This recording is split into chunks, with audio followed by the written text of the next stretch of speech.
আমার মানে কয় আপনার সিকিউরিটির অভাব, আপনি ফিসের লোকগুলা খেয়াল করুন। আমি কই আমার বাসাইতে ফিসের লোক হয়ে বাসাইতো, কারণ 2 লোক লোক আমি বিজিটা রাখি না। দর্শক, কোটা আন্দোলনের যে সমন্বয়ক সে ইতিমধ্যে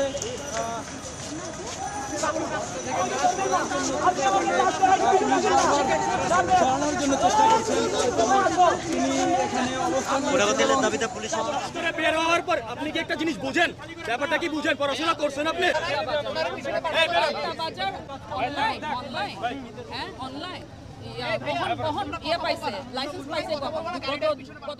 আসসালামু আলাইকুম দর্শক, দেশ ও দেশের বাইরে থেকে যারা এই মুহূর্তে আমার ভিডিওটি ওপেন করেছেন সবাইকে অসংখ্য অসংখ্য ধন্যবাদ। দর্শক, প্রথমেই শিরোনাম দেখেছেন, এখন দেখবেন বিস্তারিতর প্রথম অংশেই ব্যারিস্টার সুমনকে নিয়ে আপনারা কিছু আলোচনা শুনবেন। ব্যারিস্টার সুমনের নিরাপত্তা এখনও পুরোপুরি হচ্ছে না, কেননা ব্যারিস্টার সুমনের হুমকির ভয় এখনও কাটে নাই, কারণ এখানে অনেক কিছুই তথ্য হয়তোবা গোপন হয়ে গেছে। যেমন ব্যারিস্টার সুমনকে হুমকি দিয়েছিল, তখন বলা হয়েছিল 4-5 জনের একজন টিম আছে, কিন্তু এখন একজনকে অ্যারেস্ট করে আর অন্য 4 জনকে হয়তোবা এখনও অ্যারেস্ট করা সম্ভব হয় নাই। এজন্য ব্যারিস্টার সুমন নিজেকে বলছে তার নিরাপত্তা এখনও খুবই কম, হুমকির মুখে এখনও আছেন। এদিকে বাংলাদেশে আপনারা সবাই জানেন, ইতিমধ্যে কোটা আন্দোলন নিয়ে পুলিশের সঙ্গে ছাত্রদের আন্দোলন সৃষ্টি হয়েছে। বুক পেতে দিয়েছে চট্টগ্রামে একটি ছেলে যে চালানগুলি, তবুও আমরা এই কোটা আন্দোলনকে সফল করেই ছাড়ব। এদিকে আরেক আওয়ামী লীগ নেত্রী এবং সরকারি এক কর্মকর্তাকে দ্বিধাদ্বন্দ্বে জড়িয়ে যায় এবং তারা বিভিন্নভাবে তাকে অপমান অপদস্থ করা হয়। এভাবেই আজকের এপিসোডে আপনাদের সঙ্গে কথা বলতে চলেছি। আমি ব্যারিস্টার সুমনের কাছে চলে যাব, চলুন আপনারা লাইভে কিছু অংশ দেখুন। আমার মানে কয় আপনার সিকিউরিটির অভাব, আপনি ফিসের লোকগুলা খেয়াল করুন। আমি কই আমার বাসাইতে ফিসের লোক হয়ে বাসাইতো, কারণ 2 লোক লোক আমি বিজিটা রাখি না। কয় পেটে তোরে আমি বেটে আনছি দিতাম, তুই আমায় দিতে না 500 টাকা। এই যে আমি হাত থেকে বইয়া খবর পাইছি যে ওই কাটিং চলতেছে, কিতা চলতেছে। আমি প্রশাসনকে বলে দিলাম যে আমার বক্তব্য পরিষ্কার, আমি ওই দুনিয়ার থাকতাম না, কিন্তু তারপরও কেউ 2 নম্বরই করবার লেগে দিতাম না। আর তার সাথে 2 নম্বরই করে আমার সাথে করো। ওই যে বেটায় সারা বছর বইয়া টাকা 5,000 টাকা পাইবেন লিখে 12টা মাস, তার এখান থেকে 500 টাকা নিবে। আরে 500 টাকা তো কম, 2,000 নিবে। কারণ নিরীহ বেটি ব্যক্তি মনে করে 3,000 যে পাইছি ওইটি বেশি, 5,000 লাগতো না রে বাবা।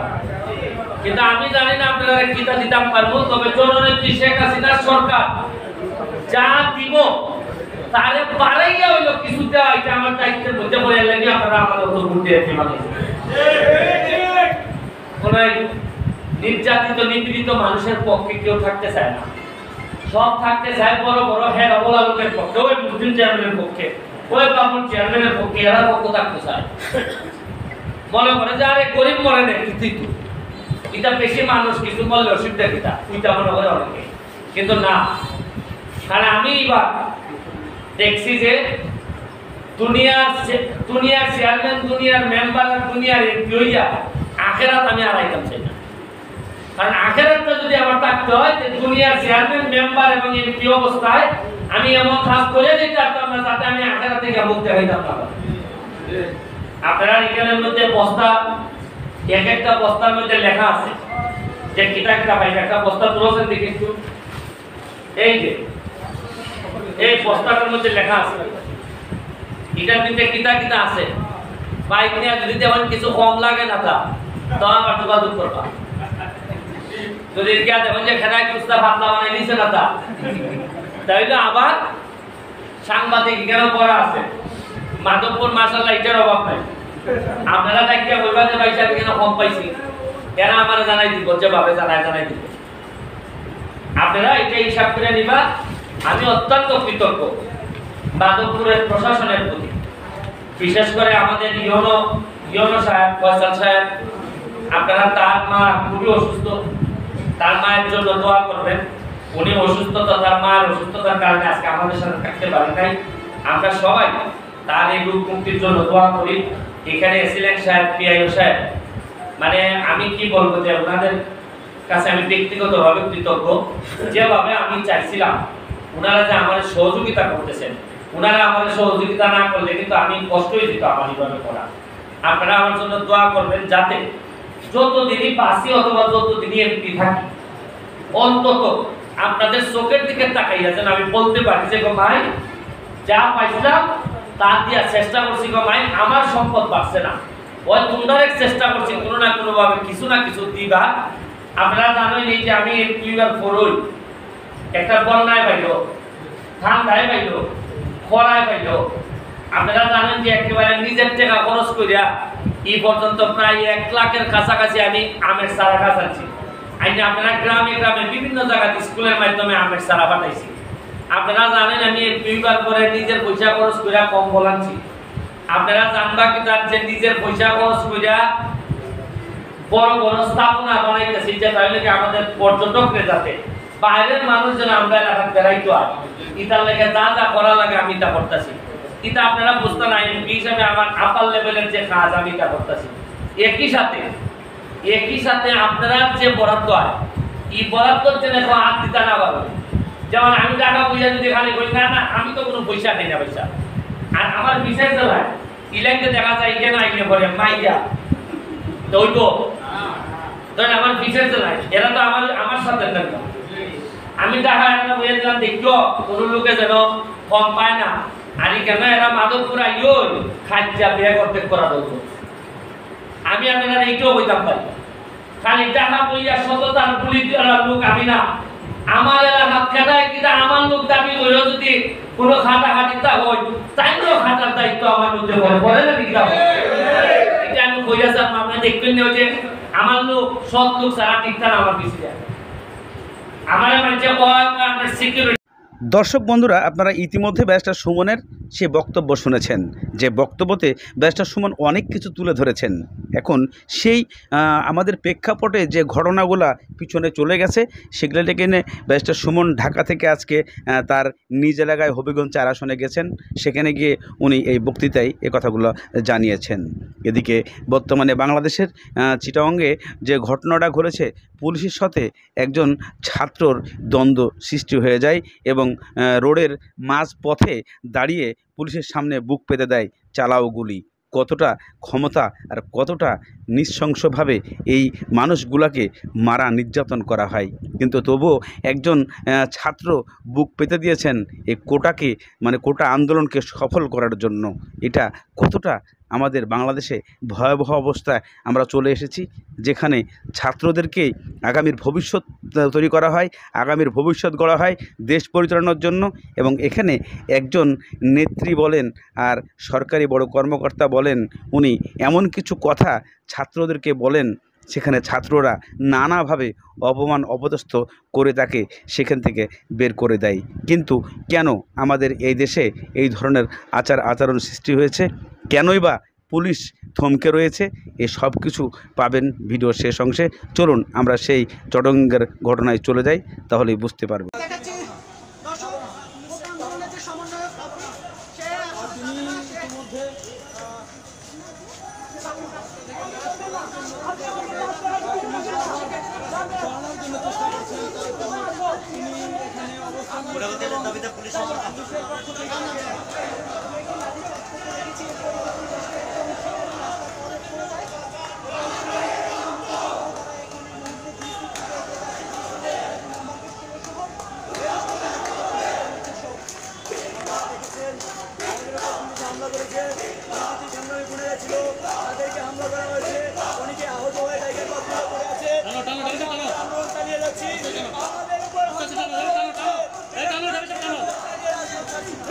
আমরা আপনাদেরকে সেই চিত্র দেখাচ্ছি, পেছনে পুলিশের ধাওয়া, আমরা আপনাদেরকে সেই চিত্র দেখাচ্ছি।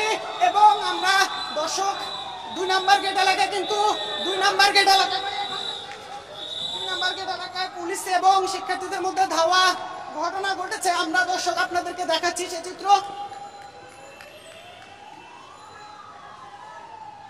যেখানে 2 নম্বর গেট এলাকায়, যেখানে কিন্তু শিক্ষার্থী এবং পুলিশের মধ্যে সংঘর্ষ হচ্ছে এবং এই মুহূর্তে শিক্ষার্থীরা কিন্তু দেখতে পাচ্ছেন আসলে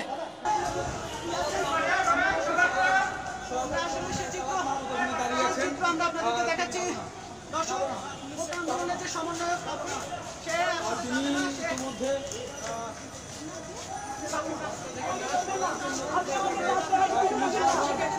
সরানোর জন্য চেষ্টা করছেন, তিনি এখানে অবস্থান সরানোর জন্য চেষ্টা করা হচ্ছে। তাকে সরানোর জন্য বলা হচ্ছে।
একেবারে বন্ধ।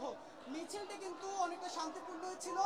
তারপরে যখন মিছিলটি 2 নম্বর গেট এলাকায় আসে, তারপরে কিন্তু আসলে মূলত এই যে দুই পক্ষের মধ্যে ধাওয়া পাল্টা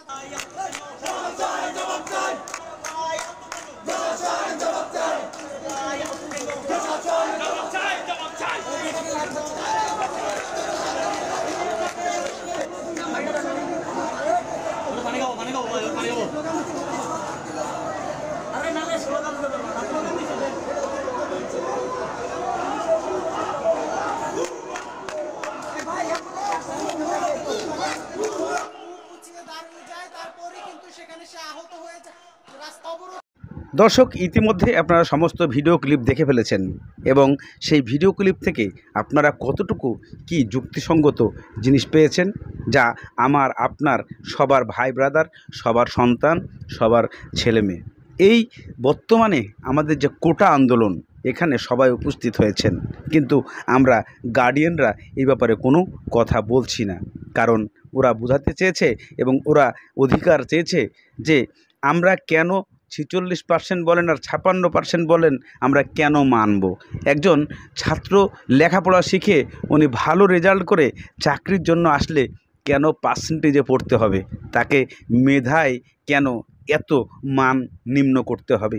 এই প্রশ্নটাই ছাত্রদের। তবে ছাত্রদের এই প্রশ্নটা কি যৌক্তিক নাকি অযৌক্তিক, আপনারা অবশ্যই কমেন্টের মাধ্যমে লিখে জানাবেন। এবং ব্যারিস্টার সুমন আবার নতুন করে ইস্যু তুলেছেন তার নিরাপত্তা নিয়ে। আসলে ব্যারিস্টার সুমনের নিরাপত্তার কতটুকু প্রয়োজন আছে নাকি নিরাপত্তার কোনো প্রয়োজন নেই? ব্যারিস্টার সুমন যেভাবে চলাফেরা করেন, এতে তার নিরাপত্তা কতটুকু দরকার? যে মানুষটা কখনোই বর্তমানে তার প্রোটোকল নিয়ে উনি মাঠে নামেন না, প্রোটোকল নিয়ে উনি গ্রামে যান না। তবে এর জন্য দায়ভার কার? এই দায়ভার কি ব্যারিস্টার সুমনের, নাকি সরকারিভাবে তাকে প্রোটোকল দেওয়া হয় না? সরকার অবশ্যই তাকে প্রোটোকল দেয়, কিন্তু উনি প্রোটোকল নিতে চায় না। এর জন্য দায়ভার ব্যারিস্টার সুমনকে নিজেকেই নিতে হবে। কেননা প্রত্যেকটা এমপি মন্ত্রী তারা পুলিশ ছাড়া কখনোই মাঠে যাওয়ার কথা না, কিন্তু তখনই যায় যখন ভালোবাসার তুঙ্গে থাকে, তখনই সে প্রোটোকল ছাড়া যেতে পারে। দর্শক, বাকি আপনারা জানাবেন।